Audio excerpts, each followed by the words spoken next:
In today's video, I'm going to teach you how to add a background color or image behind vertical video in Premiere Rush.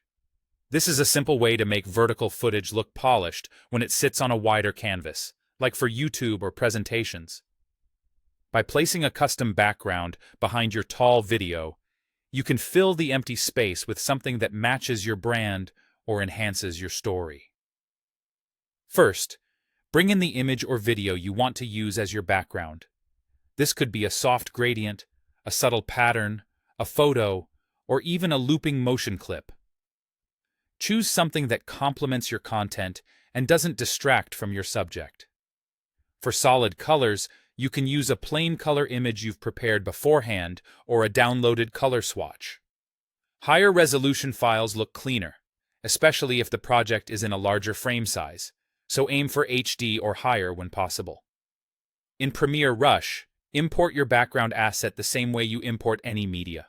Open your project, go to Add Media, and select the file from your device or cloud storage. Once it appears in your project panel, it's ready for the timeline. Next, place that background clip on the timeline below your vertical video clip.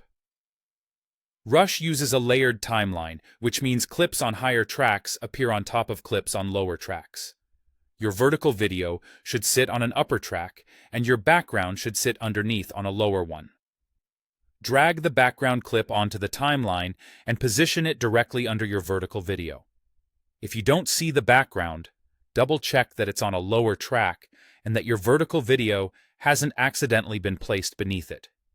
You should see your subject above, with the background filling the space on the sides. Make sure the background spans the entire portion of your video where you want it visible. If the background clip is shorter, extend or duplicate it so it covers the full duration of your vertical footage. If it's longer, trim the excess so your timeline stays tidy. Play back a few seconds to confirm that the background sits cleanly behind the video and that the visual balance is comfortable. If your background has fine detail or high contrast, consider choosing a softer image or a calmer gradient to keep attention on your subject. That's all you need to create a clean, professional backdrop for vertical footage in Premiere Rush. Import your chosen image or video, place it on a lower track beneath your vertical clip, and you're set. Preview your timeline, and you're ready to move on with your edit.